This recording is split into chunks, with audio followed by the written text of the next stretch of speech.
여러분, 하나님께서 우리 하늘평화교회에 요청하시는 게 있죠. 여러분이 우리 교회의 문을 열고 들어올 때에 여러분이 어떤 상태로 하나님 앞에 나와야 돼요? 육체의 본성에 사로잡힌 채 나와야 됩니까? 새 본성에 사로잡힌 채 나와야 됩니까? 새 본성이죠? 내가 새 본성에 사로잡혔는지 육체의 본성에 사로잡혔는지는 어떻게 알아요? 기쁨으로 나왔냐? 그렇죠. 내 마음에 염려, 근심, 걱정, 불안, 원망과 불평으로 나왔으면 내 마음은 육체의 본성에 사로잡힌 것이고, 기쁨과 감사로 나오고 평안으로 나왔으면 여러분은 새 본성으로 나왔습니다. 믿음이 없이는 하나님을 기쁘시게 할 수 없습니다. 우리는 지난 금요 기도회를 통해서 아무리 하나님께 새로운 능력을 받고 새 본성을 받은 성도라 할지라도 그의 마음이 육체의 본성에 완전히 사로잡히면 하나님을 만날 수도 없고 하나님의 음성을 들을 수도 없고 이해할 수도 없는 지경에 이르게 되어서 아무런 인도함을 받지 못한다, 그렇게 말씀을 드렸습니다. 오늘 전국에서 많은 사람들이, 많은 신자들이 예배를 드리러 나왔어요. 그런데 실상 하나님의 눈에 보실 때에 염려, 근심, 걱정, 불안, 두려움과 원망과 불평 없이 이 자리에 나와 있는 사람만이 진정 하나님께 예배드리는 것이고 그만이 하나님의 음성을 분별할 수 있습니다. 믿으시죠? 네. 오늘 혹여라도 내 마음속에 염려, 근심, 걱정, 불안, 두려움, 원망, 불평으로 나왔다면 지금 예수 그리스도의 보혈의 피로 내 마음을 씻어주십시오. 여러분, 많은 성도님들이 오해하는 게 있어요. 염려, 근심, 걱정, 불안, 두려움에 사로잡혔기 때문에 교회에 나와서 예배드리면 염려, 근심, 걱정, 불안, 두려움이 사라지는 줄 알아요. 그거 아니라고. 그건 우리의 몫이에요. 왜? 예수 그리스도께서 십자가에서 이미 여러분의 모든 죄와 저주와 가난과 질병을 위해서 돌아가셨어요? 안 돌아가셨어요? 돌아가셨기 때문에 그것을 믿는 여러분은 여러분의 마음을 향해서 합당하지 않은 이 모든 육체의 본성을 예수 그리스도의 이름으로 명령하고 깨끗이 보혈의 피로 씻어서 나는 자유인으로, 그래서 새 본성으로 오늘 하나님을 만나러 왔으니 육체의 본성인 나를 지배하지 못할지라 선언하시고 나오시는 것이 하나님을 만홀히 여기지 않은 겁니다. 이미 하나님께서 여러분에게 주신 자유를 누리지 못하고 스스로 지키지 못하고 나와서 그러니 나를 어떻게 해달라고 요구하는 것은 하나님은 이미 길을 열어놓으신 분이잖아요. 그걸 또 길을 열어달라고 요청하는 것과 같은 거니까 열린 길은 여러분이 찢고 나오면 되는 거예요. 내가 해야 될 일과 하나님이 하셔야 될 일을 명확히 구분하십시오. 그래서 혹 지금 예배가 시작되고 있는, 또 말씀이 선포되는 이 자리에 아직도 마음에 불안하고 염려 근심이 있다면 예수 그리스도의 이름으로 선포하시고 오늘 예수님의 보혈의 피로 제 마음을 씻어주셔서 제가 온전히 예배자의 모습으로 아버지 하나님 예배할 수 있게 해주십시오. 이거 반드시 연습해서 여러분이 교회에 저 문을 열고 들어오기 이전에 염려 근심의 문제는 해결이 되고 들어오셔야 돼요. 그리고 있는 우리의 인생의 모든 문제는 기도하면 되는 문제입니다. 오늘 이 시간을 통해서 생명수의 강이 우리에게 넘쳐 흐르면 되는 문제입니다. 염려하거나 두려워할 이유가 있어요, 없어요? 없어요. 평강의 사람으로 하나님께서 여러분을 부르시니 그 평강의 사람으로 하나님 앞에 나오시기를 주님의 이름으로 축원합니다. 자, 오늘 말씀 제목 한번 읽어보겠습니다. 시작. 사사입다의 서원에 대한 재고. 사사입다의 서원에 대한 뭐요? 재고. 재고. 다시 한번 생각해 봐야 되겠다, 그런 뜻이겠죠? 여러분, 지금까지 우리는 사사입다에 대해서 아주 오랜 세월, 또 우리 한국 교회는 전통적인 해석을 따라서 입다가 잘못된 서원을 했어요? 올바른 서원을 했어요? 잘못된 서원을 해서 딸을 어떻게 했어요? 제물로 드린 인신제사를 드린 것으로 파악을 해서 입다의 잘못된 서원을 우리가 비난하기도 하고, 그런 어리석음을 반복해서는 안 되겠다는 교훈을 삼아서 우리가 지금까지 이 본문을 많이 들여다봤습니다. 그렇죠? 그래서 아마 여러분도 입다의 서원에 대해서 설교를 많이 들으셨을 텐데 이런 종류의 설교를 많이 들으셨을 것 같아요. 그런데 제가 우연한 기회에 입다에 대해서 다시 한번 생각해 볼 기회가 되었고, 그래서 하나님께서 보여주신 대로 우리 다시 한번 이 말씀을 나눴으면 좋겠습니다. 자, 이거 뭐예요? 생명수의 강이죠? 네. 하늘평화교회 가운데 자꾸 생명수의 강을 보여주는 이유는 신자가 신자답게 하나님의 빛의 자녀가 실제로 세상에 나가서 빛과 소금의 삶을 살기 위해서는 이 생명수의 강 반드시 있어야 돼요, 없어야 돼요? 이거 없는 사람은 실제로 하나님의 자녀 노릇 못하는 거예요. 이 생명수의 강이 우리 안에 계신 성령 하나님을 통해서 성령 충만으로 우리 안에 발현되지 않으면 신자는 세상에 나가서 짓밟힐 뿐이지 실제로 하나님의 능력으로 살아가지 못하고 성령의 열매를 맺어요, 못 맺어요? 못 맺어요.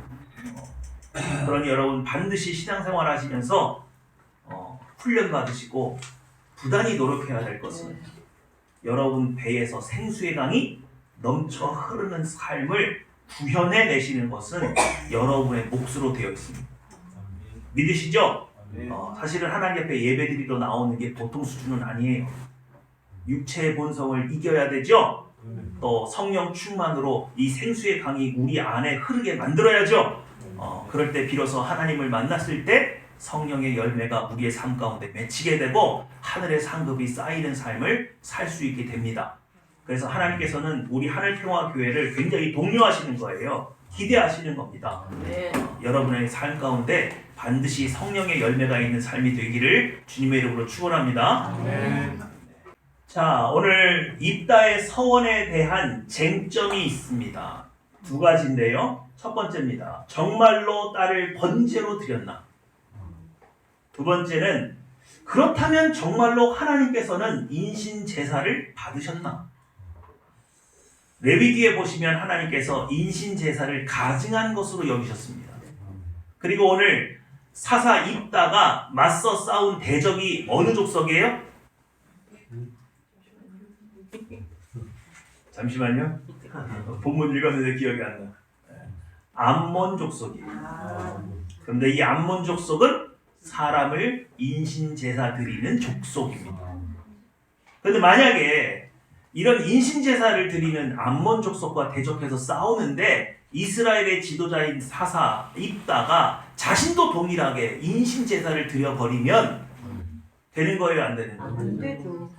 그래서 이거 우리 해석이 늘 애매했단 말이에요. 그리고 분명히 하나님은 인신 제사를 가증히 여기신다, 기뻐하신다. 가증히 여기신다. 그런데 만약에 잘못된 서원을 했고 그 서원이 또 받아들여졌다 하더라도 그것을 받으시는 분이 기분이 좋지 않다면 입다는 벌을 받아요, 안 받아요? 받아야죠. 그런데 이 이후에도 6년간 이스라엘의 사사로 지냅니다. 여러 가지 의문이 남는 거예요. 정말 드린 게 맞는가?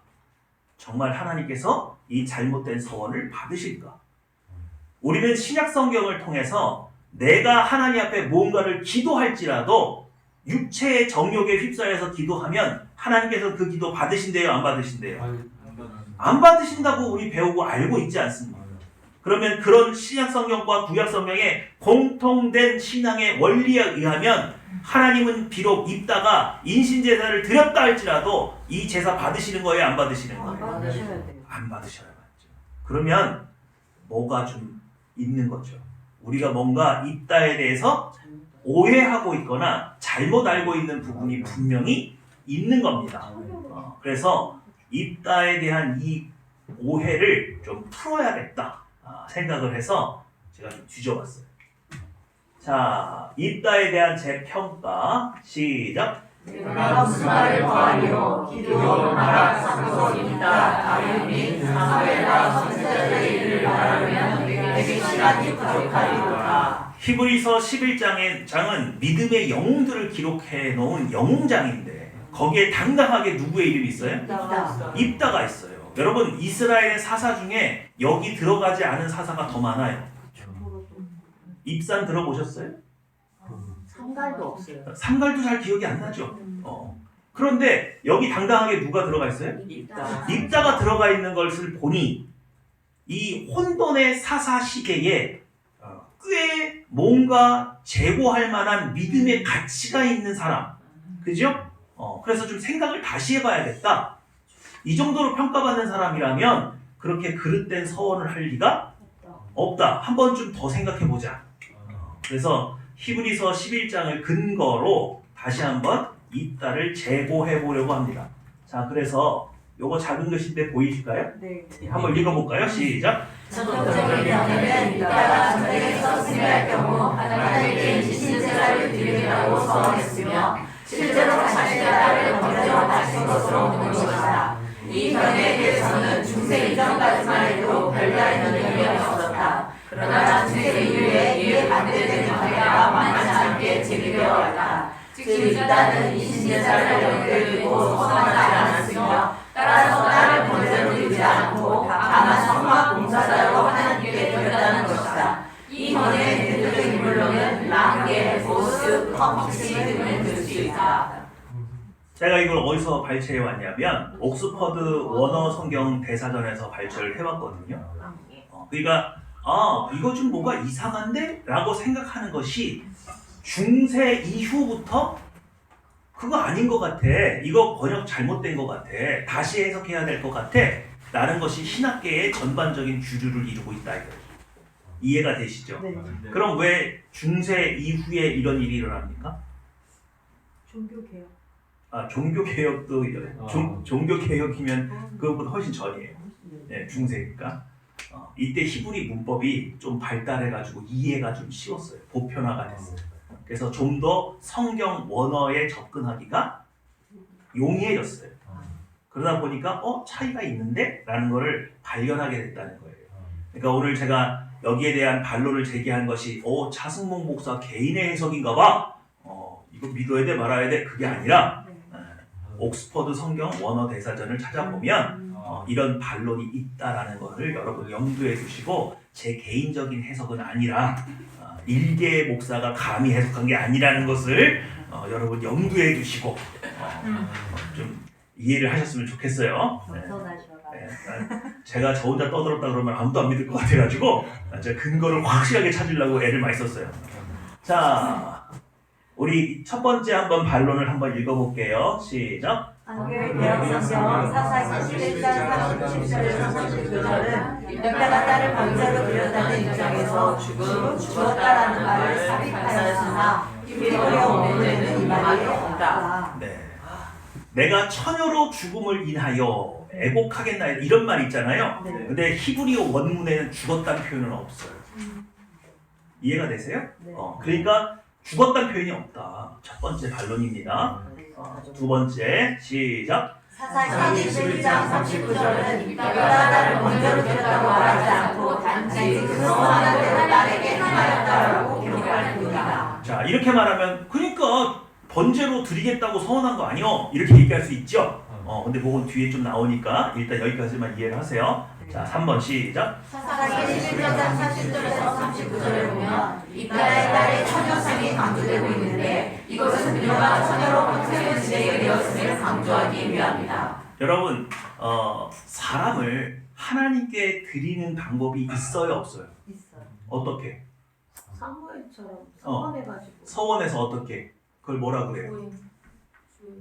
아유, 그 간질간질한데 안 나오네. 단어. 그렇죠, 나시린. 나시린으로 서원해서 드리죠. 그럼 그건 번제로 태워드리는 거예요? 일평생을 하나님께 드리는 거예요? 일평생을 드리는 거예요. 그러니까 처녀로 일평생을 드렸다. 근데 뭐가 문제냐?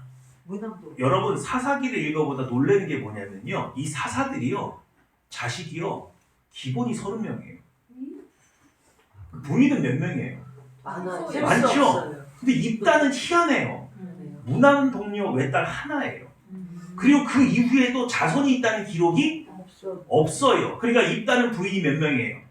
한 명인데 그마저도 몇 명밖에 안 낳았어요? 자녀를? 한 명밖에 안 낳았어요. 이 딸 하나밖에 안 낳았어요. 그러면 이 딸을 드려야 돼요? 말아야 돼요? 제거를 해봐야 네? 이 약속을 지키면 집안의 명맥이 그냥 어떻게 되는 거예요? 끊어지는 거예요. 그게 대단한 거예요. 아시겠습니까? 요 다음에 입산이라는 사사가 나오거든요. 이 사사는요 자녀가 40명이 넘어. 우와. 이 40명이 남자만인 것 같아. 그럼 딸까지 포함하면 몇 명이겠어? 60명. 이게 뭐 사사들이 다 애 만났나 봐. 기드원도. 일은 안 하고. 그래가지고 기드원도 그렇고 뭐 이렇게 보면은 사사들이 자녀가 엄청 많은데 유일해요. 입다가 유일해요. 참 대단한 사람이에요. 자신의 권세로 부귀영화를 추구하지 않았던 것 같아요. 자, 4번 시작. 사사기 11장 30절을 보면 입다는 서원스의 아몬과 사원스를 거두었는데 이들은 입다의 서원에 대한 하나님의 응답으로 인신제사를 가지게 여기신 하나님께서 자주의 제사를 받으시고 승리를 주셨으리이다. 예, 요거 강력한 의문이죠.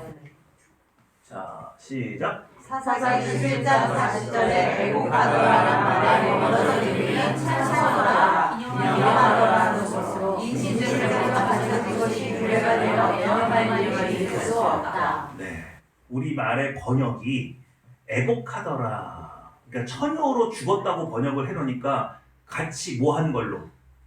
슬퍼한 걸로, 친구들이랑 같이 가서 슬퍼한 걸로 그렇게 번역을 해놨잖아요. 근데 원래 원어적인 의미는 뭐라고요? 찬송하더라, 기념하더라. 그 분위기 완전 다르죠. 완전 다른 겁니다. 네. 그러니까 딸이 죽은 게 아니고 처녀로 하나님 앞에 바쳐졌다. 그래서 뭐 했더라? 기념했더라. 이렇게 번역하는 게 맞죠? 또 재밌는 건 40절에 보시면 이스라엘의 딸들이 해마다 가서 길르앗 사람 입다의 딸을 위하여 나흘씩 뭐 했더라? 이거 애곡하더라를 뭘로 바꿔야 돼요? 찬송하더라, 기념했더라 그렇게 되는 거죠. 근데 만약에 처녀로 이미 죽었어요. 그러면 어디서 기념한 거예요? 무덤에서 했겠죠. 근데 딸이 살아서 성전에 있어요. 그러니까 1년에 나흘씩 가서 그 처녀로 들여진 그 딸을 위해서 같이 뭐 한 거예요? 시간을 위로해주는 시간을 가진 거예요. 그러니까 해석이 완전히 뒤바뀝니다. 이해가 되시죠? 그래서 이렇게 해놓으면은 물론 그러네요. 듣고 보니까 뭐 타당성이 있네요. 그러나 원문 자체가 서원 자체가 번제로 드리겠다고 했잖아. 그죠? 이건 부정할 수가 없잖아요. 그죠? 그래서 그 본문이 분명히 번제로 드린 것이 아니라 그냥 하나님께 평생 들어졌다라고 해석이 되어야만 이것도 성립이 되는 거 아닙니까? 결국. 그래서 한번 원문으로 한번 들어가 볼 건데 이거 하나 더 있네요. 시작. 출애굽기 38장 8절과 사무엘상 2장 22절을 보면 성막에서 수종된 여인들이 있었던 것으로 봐 내가 딸도 평생 처녀로 성막에서 봉사했다고 하는 것은 무리가 아니다. 네. 자, 이게 본문, 이제 문제의 본문이죠. 시작. 내가 아몬 자손에서 하나님 돌아오기에 누구든지 내 주문에서 나와서 나를 영접하는 이들은 여호와께 돌릴 것이니 내가 그를 번제물로 드리겠나이다. 자, 문제가 되는 구절. 바로 빨간색으로 표시된 거죠? 네. 뭐라고요? 누구든지. 네, 이걸 누구든지로 번역됐어요. 누구든지. 그러면 누구든지의 대상은 누구예요? 종도 될 수 있고. 종도 될 수 있고, 백성. 뭐 백성도 될 수 있고, 뭐 친척도 될 수 있고, 하여튼 불특정 다수. 좋은 편이에요. 불특정 다수인데 사람이죠. 이해가 되십니까? 자, 그러면 원문을 볼 때 여러분 찾아보면 영어로 번역된 것이 지금 보시면 여러분 누구든지에 해당하는 단어가 whatever예요. 무엇이든지네. 그렇죠. whatever. 애니가 이거는 사람이 아니에요. 사람이 아닐 수도 있어요. 있어요. 이해가 되세요? 그러니까 여기 보면 하나님께 드리겠습니다. 그리고 그것을 번제로 드리겠습니다. 여기서 말하는 이 두 개가 앞에 있는 이시냐, 이 두 개가 전부 다 화대버냐가 굉장히 쟁점이 되는 거예요. 이해가 되세요? 제가 다 설명해 드릴 거예요. 어려워요, 갑자기. 갑자기 영어를 보시는 게 동공이 확장되면서 이렇게 그러지 마시고. 자, 이게 전통적인 해석입니다. 그래서 화대버를 it로 받고 뒤에 있는 것도 그 it을 앞으로 받는 거예요. 그럼 어떻게 돼요? 내가 그걸 하나님께 드리고 그리고 그것을 번제로 드릴 거예요. 이렇게 하는 게 전통적인 해석인데 만약에 이렇게 돼버리면 어떤 것은 하나님께 드리고 어떤 것은 번제로 드릴 수 있습니다 라고 다른 해석이 될 수 있는데 중요한 건 and예요. 이걸 and로 받으면 앞에 것과 뒤에 것은 같은 것이 돼야 되죠. 그런데 재밌게도 히브리어 와우 접속사는 and로도 번역될 수 있는데 or로도 번역이 가능한 단어예요. 이해가 되시죠? 네. 그러면 이제 여러분 여기까지 그냥 넘어가세요. 자유하십시오. 여러분들을 위해서 제가 친절하게 다 준비했어요. 걱정하지 마세요. 자, 관계되면서 뭐라고요? whatever. 근데 이 번역이 히브리어는 아쉐르예요. 근데 이 아쉐르가 모든 성, 남녀, 동물, 사물을 다 포함하는 단어입니다. 그래서 무엇이든지로 번역이 되어야지 누구든지로 번역되면 안 되는 단어라는 거예요. 이해가 되시죠? 그럼 이렇게 되는 거예요.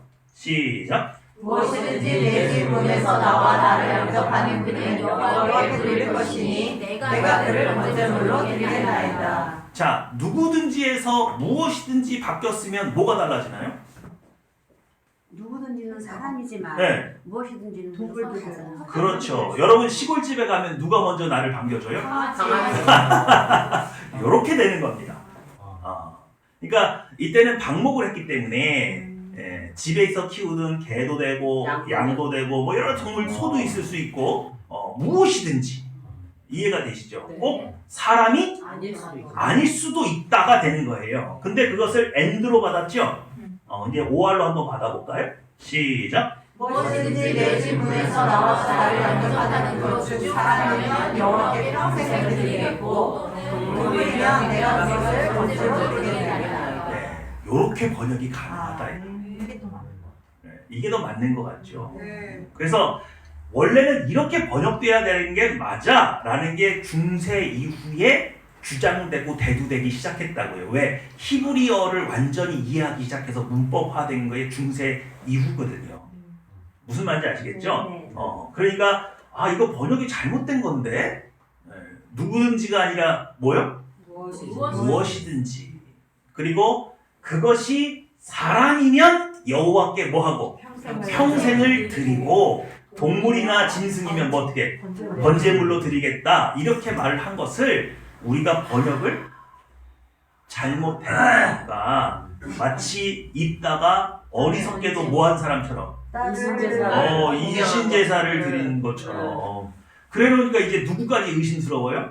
하나님. 하나님이 이거 뭐 인신제사 가증히 여기시다더니 맛있게 잘 드셨구만 이거. 이거 뭐 배탈 났으면은 분명히 입다를 쳐 죽이든지 패배를 주시든지 이럴 것 같은데 이런 잘못된 제사도 잘 받아 드시고서는 승리를 주셨구만. 그러니까 이제 누구도 의심스러워요. 하나님의 진정성도 의심스럽다. 그래서 이 번역의 하나의 차이 때문에 이런 촌극이 벌어졌다. 적어도 이제 여러분은 어떻게 이해하셔야 돼요?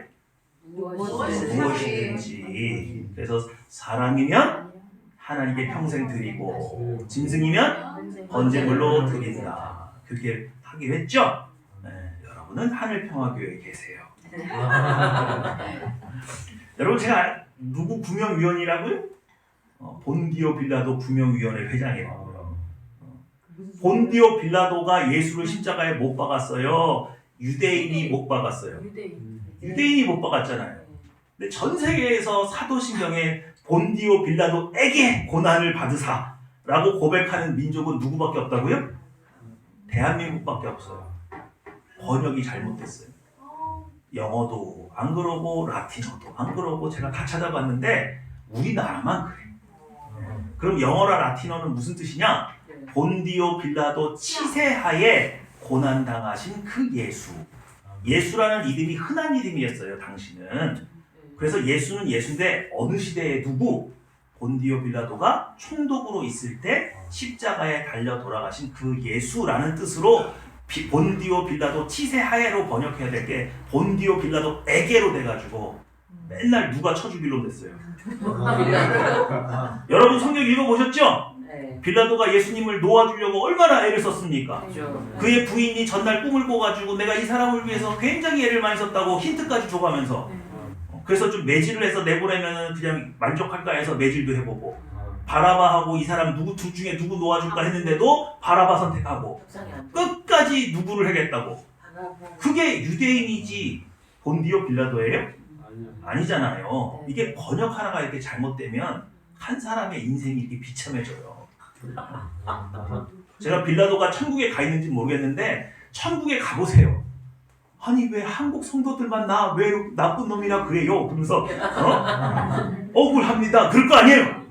그래서 제가 어디를 가든지 본디오 빌라도는 그런 사람이 아니에요. 그리고 제가 구명이언을 하잖아요. 오늘 입다 구명하기로 했습니다. 제가 성경의 위인 한 명 더 살리기로 했어요.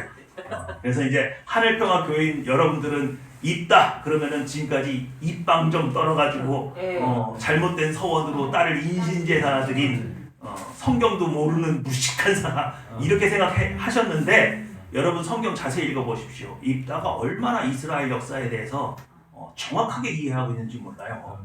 암몬 왕과 논쟁을 벌이는데 이스라엘 과거 역사를 다 차근차근 설명하면서 그 모든 것들을 다 설득하는 장면을 보시면 입다는 치밀한 사람이에요. 이해가 되시죠? 여러분 이런 관점을 가지고 입다를 다시 재고해야 돼요. 무슨 말인지 아시겠죠? 자, 입다의 사역을 좀 재고해 볼 필요가 있습니다. 1번 시작. 암몬의 사사시대에 하나님의 말씀을 지키기 위해 문인들 에브라임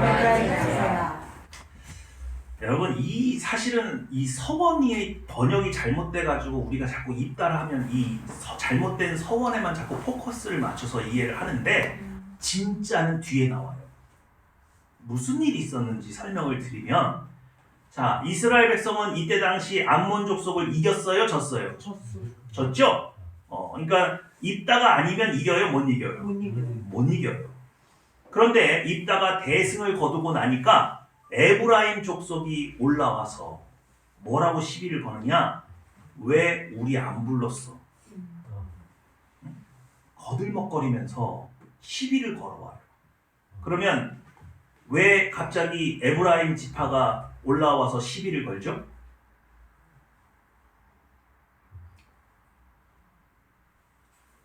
땅을 넓힐 수 있는 기회를 못 얻었기 때문이 아닌가요? 땅을 넓힐 수 있는 기회를 못 얻어서 원래 사천이 잘 되면 배가 아픈 거죠. 그러니까 정확한 의도는 뭐였냐면 전리품을 빼앗고 싶은 거예요. 근데 평소에 에브라임 지파가 이 길르앗 사람들을 하대했어요. 왜 하대했는지 성경에 기록되어 있는데 뭐라고 되어 있냐면 이렇게 되어 있습니다. 길르앗은 에브라임과 므낫세에서 도망친 자들의 무리가 아니냐. 다시 말해서 에브라임과 므낫세에서 적응 잘 못하고 찌질한 것들이 모여 살던 동네 아니냐. 그래서 하대를 하는 거예요. 잘 보세요. 암몬 족속을 이때 당시 이길 수 있는 족속이 있었어요? 없었어요? 에브라임이 암몬 이기나요? 지나요? 못 이기잖아요. 근데 지금 암몬 족속을 누가 이겼어요? 입다가 이겼죠? 그러면 에브라임이 생각할 때 입다 이겨요? 져요? 진다고 생각을 해야 되는데 평소에 하대하던 애들이 전쟁에서 이기니까 우연이 된 것 같은 거예요. 그래서 쫓아와서 시비를 걸고 전리품을 나누기 위해서 시비를 거는 거예요. 뭐라고 그러냐? 너희들이 전쟁 치를 때 왜 우리를 부르지 않았어? 우리를 불렀더라면 더 큰 승리가 있었을 텐데. 그러면서 뭘 내놓으라? 살짝 이렇게 좀 이렇게 하려고 삥 뜯으려고 하는 거예요. 그랬더니 입다가 뭐라고 그러느냐? 내가 전에도 너희를 초청했으나 응답했다 응답하지 않았다. 응답하지 않았으므로 내가 단독으로 전쟁을 해서 승리를 했는데 그게 뭐가 문제가 되냐? 결국 이 시비는 문제가 되어서 길르앗 입다가 길르앗 사람들을 이끌고 다시 전쟁을 해서 에브라임을 진멸해버려요. 이때 나온 유명한 말이 씨볼렛이에요. 나루터에서 딱 길목을 지키고 있어서 에브라임 사람들이 도망갈 때 그 길목을 딱 지키고 있는데 에브라임 사람인 것 같으면 시볼렛이라고 해보려고 그러면은 얘들이 발음이 시볼렛이 되는 거예요. 쌀. 네? 그렇지. 그러니까 우리 경상도 사람들한테 야, 쌀 해봐, 쌀. 그러면 살. 그러면 모가지 확 이게. 그래서 다 잡아 족쳤어요. 여러분 이 사건을 그저 단순하게 볼 게 아닙니다. 여러분 이스라엘 백성 중에 사사 중에서 자기 동족을 친 사사가 있어요? 처음이에요. 처음이에요. 근데 여러분 이것을 세본성과 육체의 본성의 싸움으로 이해를 한번 다시 해보자 이거예요. 여러분이 주의 깊게 봐야 될 게 몇 절이냐면 29절입니다. 29절 한번 볼까요?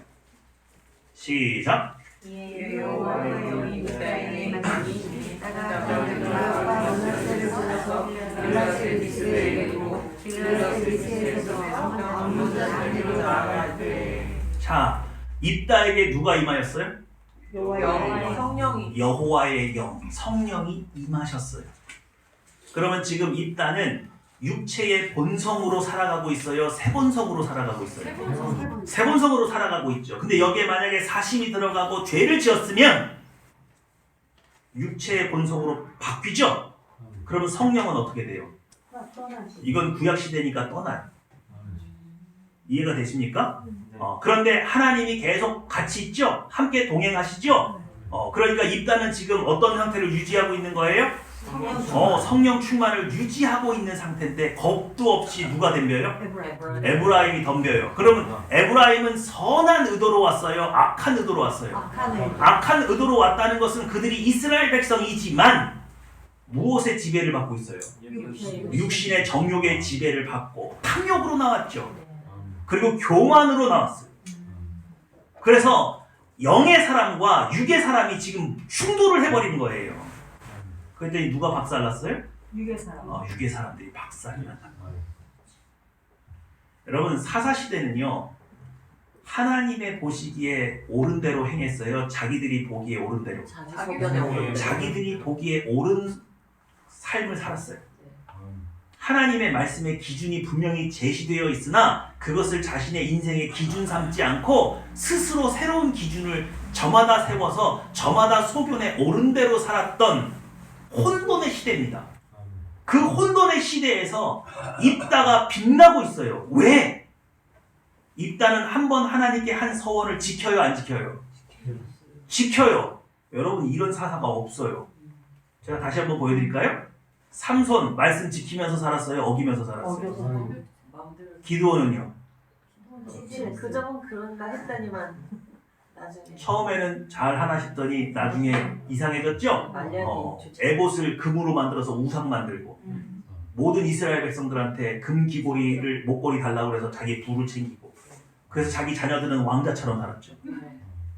그런데 입다는 무남동녀 외딸을 하나님께 서원한 대로 드리고 그 이후에 부정축제를 하는 것도 없고 자신을 신격화시키는 것도 없고 유일하게 사사시대에 하나님의 말씀 그대로 지키면서 살았던 사람이 바로 입다이고 또 입다는 육체의 본성이 덤빌 때 피했어요? 박살내버렸어요? 박살을 내버려서 이스라엘 백성 안에 새 본성으로 살지 못하고 거듭나지 못한 이스라엘 백성들을 거듭난 삶으로 승리한 삶을 살아요. 유일한 사사예요. 결점이 없는. 근데 지금까지 그런 사사를 우리가 어떻게 생각했어요? 아유 저 입방 좀 떨어가지고 잘못된 서원을 해가지고 인신 제사를 드려가지고 그래서 우리는 지금까지 입다를 그렇게 중요한 인물로 생각하지 않았는데 히브리서 11장이 그를 매우 중요한 인물로 치는 이유가 뭘까? 그 관점으로 다시 들여다봤더니 입다는 사사시대에 유일하게 결점이 없는 신앙인이었던 것으로 드러납니다. 믿으시죠? 여러분 오늘 우리가 이것을 통해서 교훈을 삼아야 될 것은 뭐냐? 여러분이 영적으로 거듭나고 하나님의 영이 여러분과 함께 계시면 어떤 육체의 소욕을 따라 사는 육체의 삶을 사는 옛 본성을 따라 사는 그 어떤 사람이 여러분을 협박하고 겁박해도 누가 이겨요? 여러분이 이겨요. 여러분이 이겨요. 영이 거듭나서 성령 하나님과 함께 사는 삶은 이 세상 누구도 흉내낼 수 없는 삶이고, 그것을 시기하고 질투하는 사람들이 아무리 그것을 열매를 빼앗으려고 해도 그의 열매는 빼앗기지 않습니다. 수적으로 분리하고 물질적으로 분리하고 뭐든 분리해도 이겨요. 하나님은 오늘 입다를 통해서 이걸 보여주시고 싶으셨던 거예요. 믿으십니까? 여러분이 하나님의 백성으로 부름받았어요. 그래서 하나님은 예수님을 십자가에 매달아 놔서라도 이런 새 삶을 살도록 길을 열어놓으신 게 바로 하나님이십니다. 그러니 수많은 하나님의 자녀들이 이 길을 따라서 새 삶을 살기를 원하셨는데, 우리의 삶 가운데 우리의 마음이 육체의 본성에 사로잡히면 아무리 거듭난 하나님의 백성이라고 해도 그런 삶을 살더라고요? 못 살더라고요? 못 살아요. 못 살아요. 그러니 여러분, 오늘 입다를 좀 본받으세요. 입다는요, 암몬 왕이 대적하러 월등한 수의 군인을 이끌고 와서 두려움이 없어요. 그의 마음 가운데 두려움이 없어요. 지금 누가 나와 함께 계세요? 천지를 창조하신 하나님이 지금 나와 함께 계세요. 그리고 그의 안에 생명수의 강이 흘러요, 안 흘러요? 그래서 그는 성령 충만합니다. 그러니 내가 사람을 두려워할 이유가 없지요. 이 마음이 그렇게 견고해요. 이 견고한 마음에 육체의 본성이 다가오면 박살이 나는 거예요. 우리는 세상을 이런 방식으로 이깁니다. 그러니 여러분, 내가 유일하게 질 수 있는 환경은 어떤 환경이에요? 여러분이 바로 염려, 근심, 걱정, 불안, 두려움, 원망과 불평에 쌓였을 때뿐이에요. 이 세상 누구도, 영적인 누구도 여러분을 깨부실 수 없어요.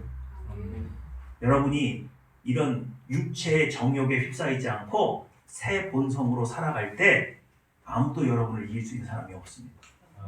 오늘 이 말씀을 유의하시고 늘 내 안의 영적인 상태, 내 마음이 지금 무엇으로 지배받고 있는지를 자세하게 들여다보셔야 돼요. 그러면 생명수의 강이 여러분의 배에서 넘쳐 흐른다는 체험이 실제로 이루어집니다. 믿으시죠? 제가 어제 우리 제주지부를 위해서 기도를 많이 했는데 하나님께서 제주지부에 드디어 뭔가 열어주셨어요.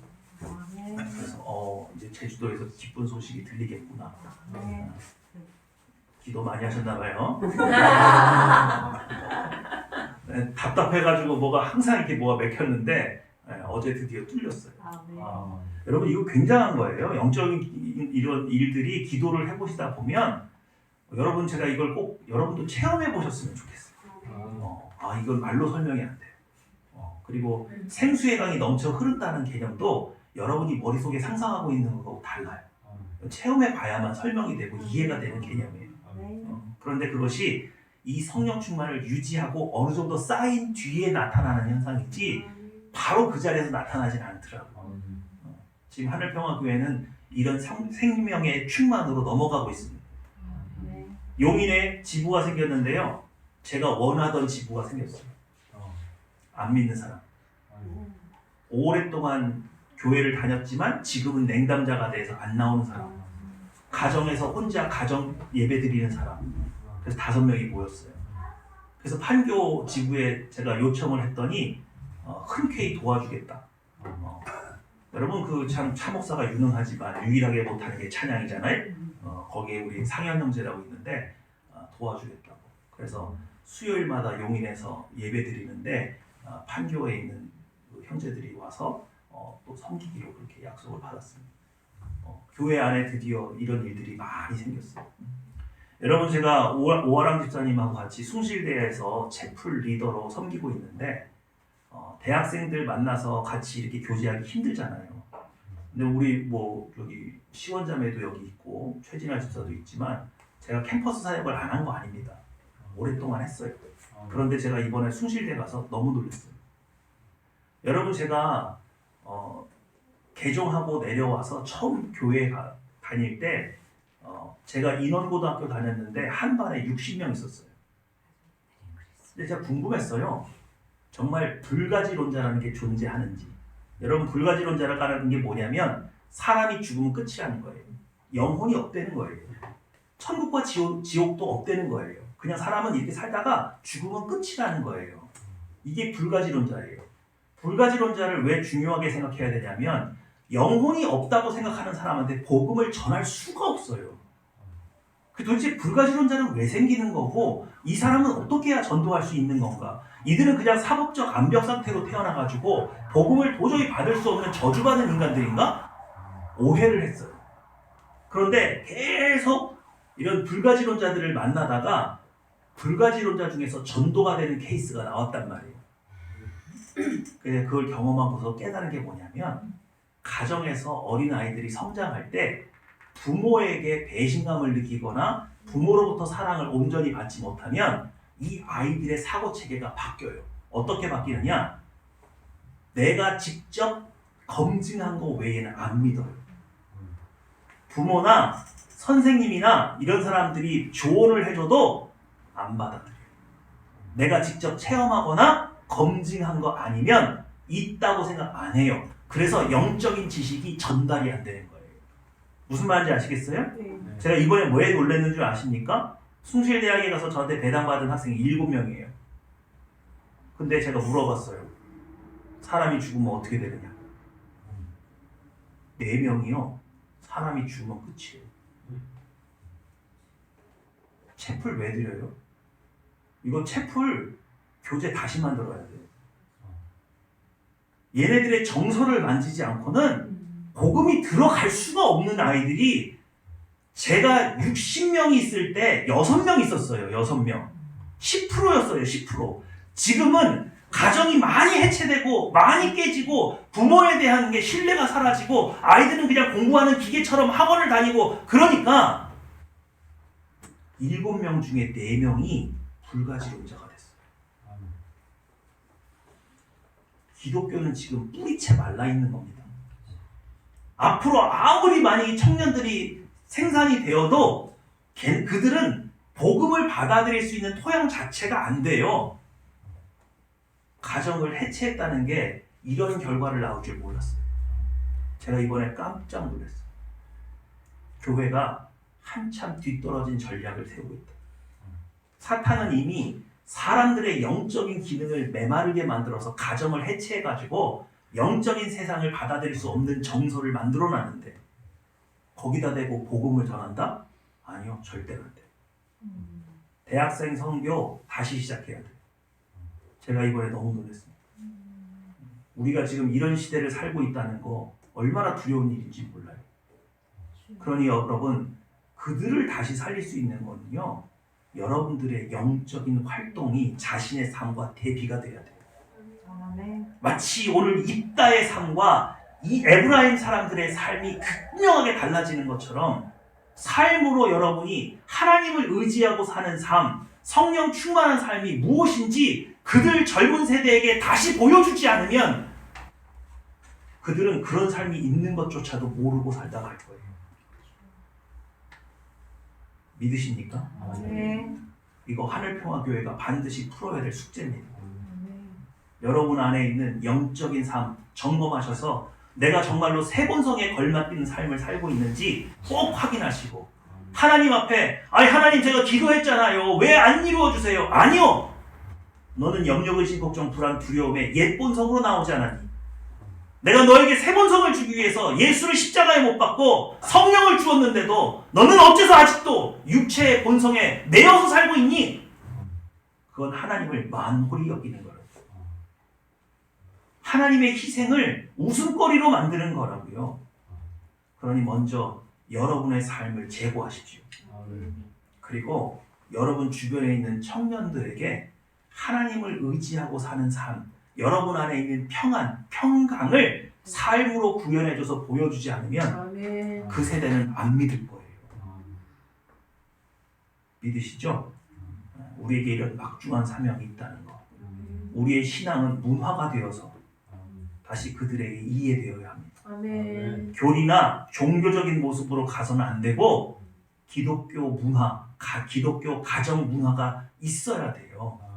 그렇지 않으면 우리는 많은 세대, 한 세대를 잃어버린 채 그냥 넘어갈지도 모르고 기독교의 뿌리마저 메말라서 아무리 복음의 씨앗을 뿌려도 심겨지지 않는 그런 마음밭으로 가득 찬 젊은이들을 놓고 눈물만 흘려야 되는 그런 시대가 올지도 모르겠습니다. 여러분 한 사람 한 사람이 세번성의 거룩한 삶을 살아내는 것이 굉장히 중요한 숙제가 되었습니다. 오늘 입다의 삶을 들여다보시고 이렇게 혼란하고 자기 소견에 옳은 대로 살던 이 시대에도 용감하게 하나님을 믿고 의지했던 이 입다의 신앙을 여러분이 계승하셔서 아멘. 반드시 빛과 소금의 삶으로 이 세상을 밝히 비켰으면 좋겠습니다. 아멘. 기도하겠습니다.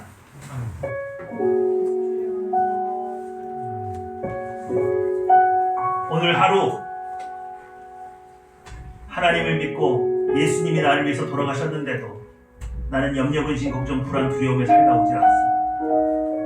어째서 나에게는 염려, 근심, 걱정, 불안, 두려움과 떼어낼 수 없는 그런 존재로 여전히 남아있습니다. 오늘 하나님 앞에 나를 드립니다.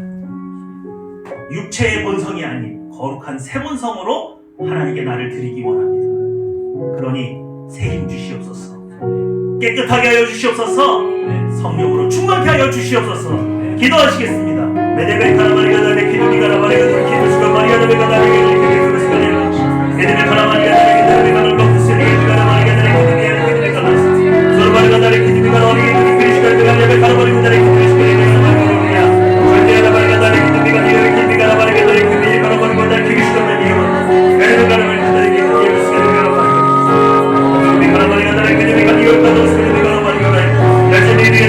다레 키도니 카라마리가 다레 카라마리가 다레 키도니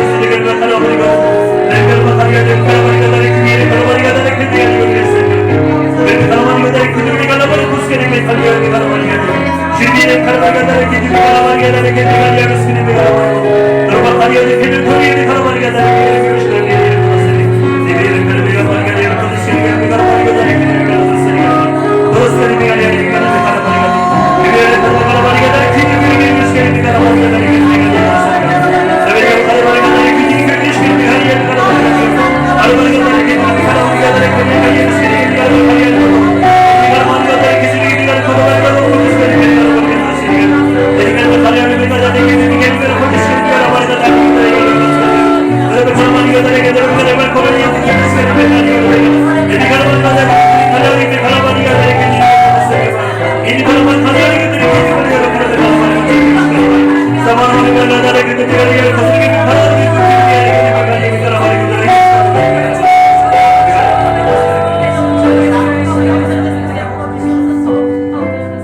크리스찬의 정체성을 가지고 사는 것이 이 세상 살아가는데 거추장스럽고 불편해 보일지라도 오늘 입다가 자신에게 불리한 성원일지라도 반드시 믿음으로 지켰던 것처럼 거룩한 새 본성을 따라서 하나님의 자녀로 드러내고 살겠습니다.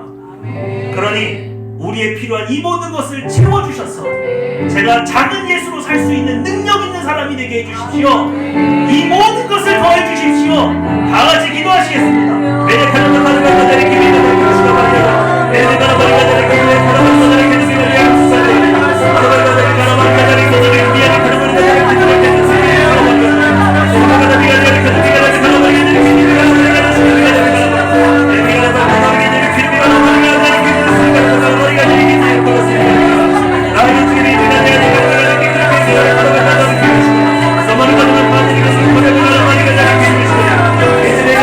Gracias.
사랑과 인자가 충만하신 아버지 하나님, 이 땅의 서원을 따라서 우리 이 땅에 빛의 자녀로 살아가기 원합니다. 우리의 불리한 상황에도 우리의 정체성을 숨기지 않기 원합니다. 오직 작은 예수로 살기 원하오니 이 모든 것을 더하여 주시옵소서. 감사 기도드립니다. 내 주 예수님의 이름으로 기도했습니다. 아멘.